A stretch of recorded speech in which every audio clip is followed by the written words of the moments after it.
Before using the fireplace, make sure the hopper is filled with wood pellets. You will find a black bucket next to the fireplace with additional wood pellets. If you need more, there are bags underneath the stairs in a closet that's next to the bathroom downstairs.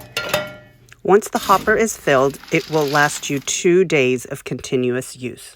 To turn on the fireplace, use the white thermostat and hit the on button. Then hit the set button and using the arrows, set the temperature to your desired temperature.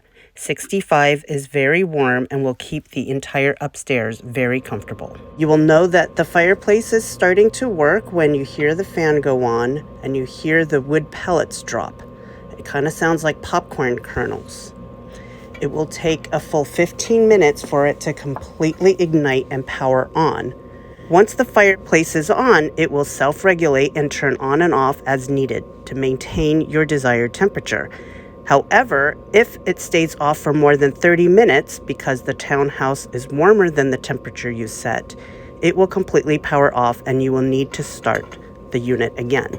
I suggest you do not use other heaters upstairs while the fireplace is on.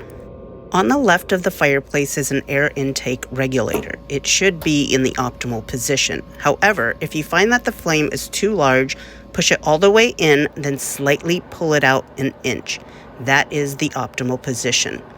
Once you get the fireplace going, you will find that this is a very easy fireplace to operate and it requires very little attention. To turn off the fireplace, simply hit the off button. Please be aware that it will take a full 30 minutes for the flames to completely burn out and for the fireplace to completely shut off.